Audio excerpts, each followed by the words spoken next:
strategy room tonight, the changing definition of rich in America.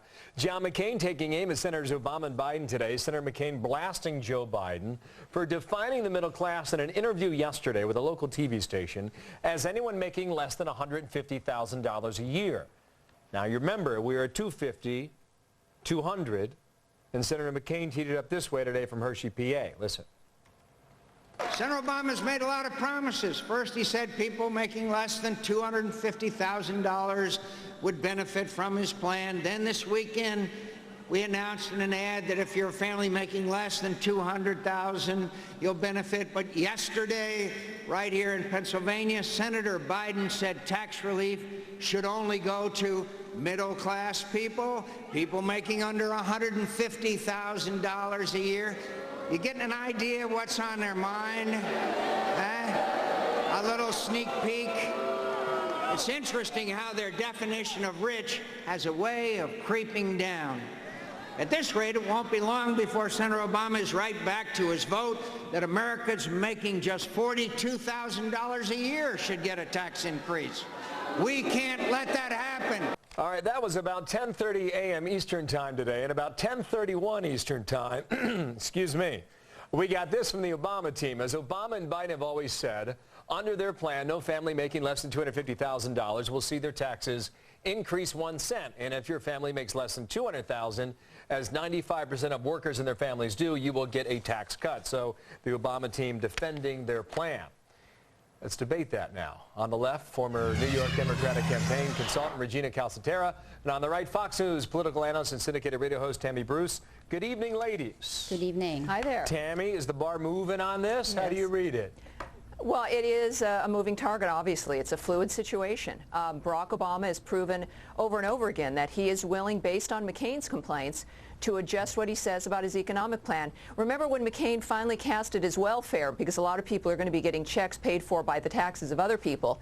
Barack Obama suddenly came back and added a work requirement for the bottom 2% who would be getting those checks. Now, I don't know about you, but I don't want to receive a check in the mail I didn't ask for and then be told I have to go to work for it. I mean, these are things that Americans have to realize are being said in the moment that Barack Obama thinks will work in the moment, and it's certainly not going to manifest that way when he's in office. Let me get to Regina on that. Did Joe Biden open the door on this debate, Regina?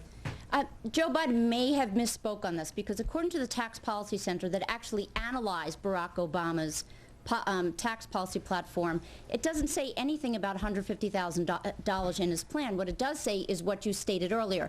Anyone who makes $200,000 or less will get a tax cut, and even those within who make about $150,000 will get a tax cut also. So I do believe that he probably misspoke on this. But go ahead. I'm sorry. It's ripe for puncturing the argument, though, for the debate. And what it does, it casts doubt on the real numbers, does it not? Well, it highlights a mistake that Joe Biden brought up, but it doesn't cast doubt on it because the reality is that the average American household income is $50,000. So semantics between $150,000 and $250,000 does not resonate with the American voter. So if John McCain wants to keep focusing in on these difference between the tax cut and tax increase, it isn't going to resonate with American voters, and you could tell because Barack Obama is leading in each one of the swing states, and it hasn't really hit home. Tammy.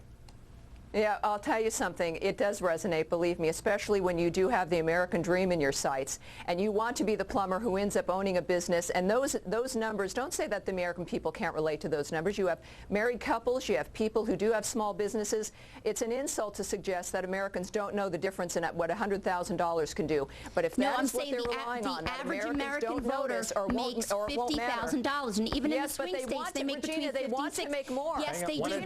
There is no tax cut. According to the Tax Policy Center, there is no tax increase on $150,000. We'll only get to 50.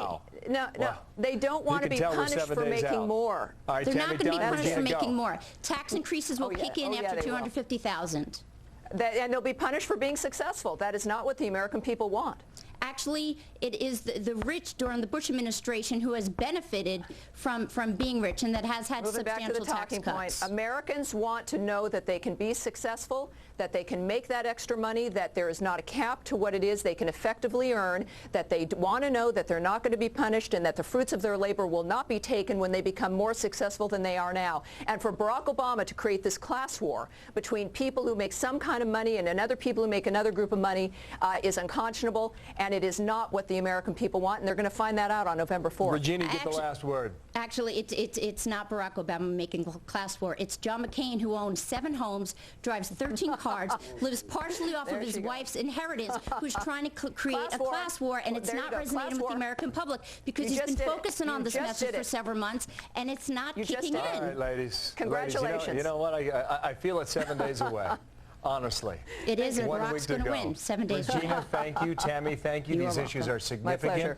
You can just look at the ratings for these cable news outlets, including ours, that have dominated day after day and week after week. I mean, viewers are very much concerned about how these issues play out come November 5th. I appreciate the input from both of you, okay?